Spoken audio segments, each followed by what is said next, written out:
दोस्तों, स्वागत है आपका अपने यूट्यूब चैनल क्राइम अड्डा टीवी पर। अभी प्रभास की मूवी द राजा साहब आपने देखी होगी।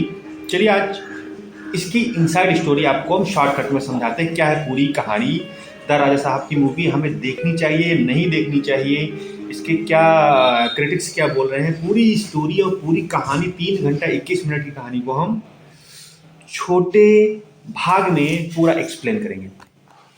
फिल्म की कहानी राजू के इर्द गिर्द घूमती है। राजू यानी प्रभास, जो उसमें मेन लीड एक्टर हैं, उन्हीं के इर्द गिर्द घूमती है, जो अपनी दादी यानी जरीना वहाब के साथ रहता था। दादी भूलने की बीमारी से पीड़ित थी और उन्हें अपने पति, जो उनके पति का कैरेक्टर किया संजय दत्त, के अचानक गायब हो जाने पर वो गहरे सदमे में चली जाती हैं। उसके बाद दादी का जो पोता है यानी प्रभास जो है, अपने दादा को ढूंढने की जिद करने लगता है। यहीं से राजू की यात्रा यानी प्रभास की यात्रा शुरू होती है, जो उसे एक रहस्यमयी भूतिया हवेली तक ले जाती है। इस हवेली में राजू को अपने दादा से जुड़े कई चौंकाने वाले राज दिखाई पड़ते हैं और उसको कई तरह से डराने की भी कोशिश उसमें की जाती है। धीरे धीरे यह सामने आता है कि दादा की मौत हो चुकी है, यानी संजय दत्त की मौत हो चुकी है और वह अब भूत बन चुके हैं।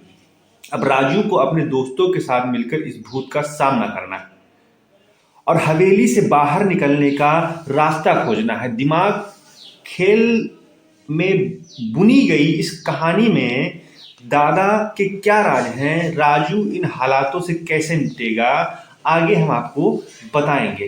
राजू जब हवेली में घूमता है तो उसे कई प्रकार की ऐसी आत्माएं दिखाई देती हैं जो उसे नुकसान पहुंचाने की कोशिश करती रहती हैं, लेकिन उन सब का सामना करते हुए राजू केवल अपने एक ही मकसद पर रहता है, उसे अपने दादा को ढूंढकर उसको साथ ले जाना है।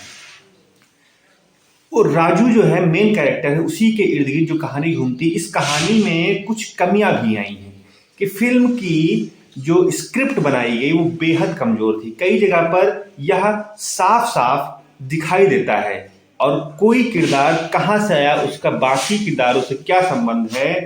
निधि कुमार का किरदार इसका एक बड़ा उदाहरण था। स्क्रिप्ट में इतने झटके हैं कि एक सीन से दूसरे सीन तक कहानी के धागे जुड़ते ही नजर नहीं आ रहे। जो दर्शक देखने गए थे वो समझ ही नहीं पा रहे हैं कि किस तरीके से एक कहानी को दूसरी कहानी से जोड़ा गया। जैसे मालविका का किरदार अचानक प्रभास तक पहुंच जाता है। स्क्रीन प्ले साफ तौर पर प्रभास के दक्षिण भारतीय फैंस को ध्यान में रखकर बनाया गया है।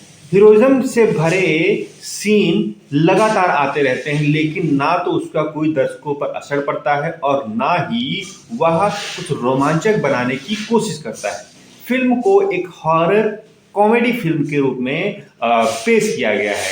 लोग यह भी बताते हैं कि यह हॉरर कम कॉमेडी फिल्म ज़्यादा लगती है, लेकिन डर का इसमें महसूस होना कहीं नजर नहीं आता। लेकिन लोगों की हंसी इसमें रुकती नहीं है।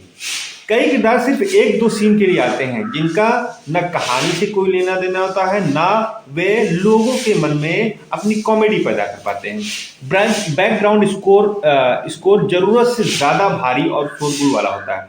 निर्देशक मारुति का निर्देशन कमजोर लगता है। ऐसा महसूस होता है कि भारत फिल्म जरूरत से ज्यादा शूट हो गई और फिर से काट छाट कर जोड़ा गया है, जिसकी वजह से एडिटिंग बेहद बिखरी हुई नजर आ रही थी। फिल्म में 3 अभिनेत्रियां हैं, लेकिन किसी का भी किरदार ना तो जमता है और ना ही कोई खास छाप छोड़ पाता है दर्शकों के बीच में। अब क्या चीज है जो दर्शकों को बहुत पसंद आती है, वो हम आपको बताते हैं। बड़े सितारों की फिल्म होने के कारण प्रोडक्शन वैल्यू अच्छी हुई।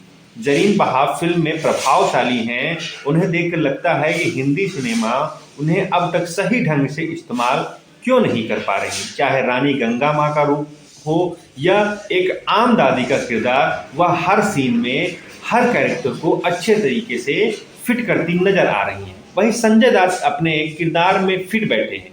उनकी आवाज़, उनकी बॉडी लैंग्वेज और उनकी एक्टिंग बखूबी दर्शकों के दिमाग में बैठ जाती है। वहीं प्रभास ठीक ठाक कर रहे हैं, लेकिन अगर उनकी डबिंग बेहतर होती तो उनका किरदार और भी निकलकर बाहर आ जाता।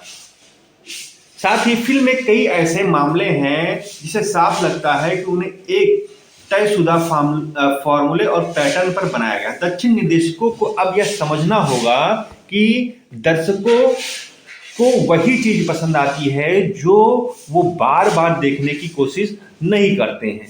निर्देशक को यह भी समझना होगा कि दर्शक वही चीजें बार बार नहीं देखना चाहते जो कभी फिल्मों की सफलता का कारण बनी रहती थी।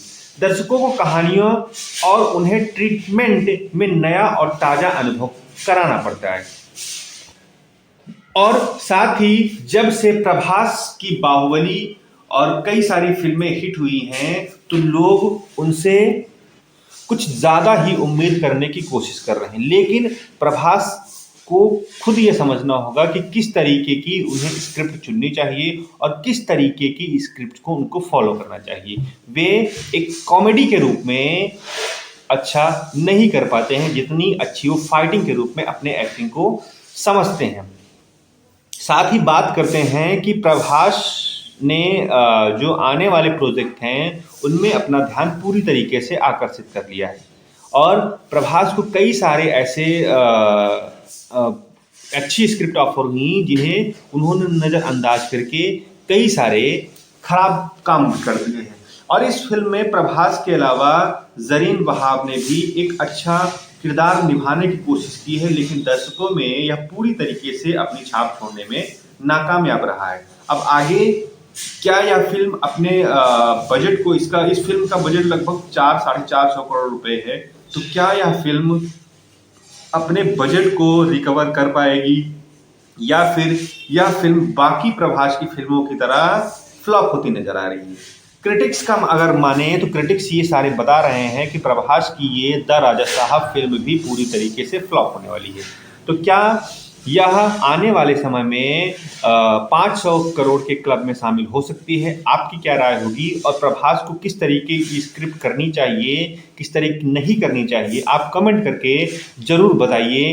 वीडियो आपको कैसा लगा? पसंद आए सब्सक्राइब करिए चैनल को, साथ में बेल आइकन दबा के नोटिफिकेशन बेल को ऑन कर लीजिए। मिलते हैं नेक्स्ट पार्ट में, तब तक के लिए नमस्कार, जय हिंद, वंदे मातरम।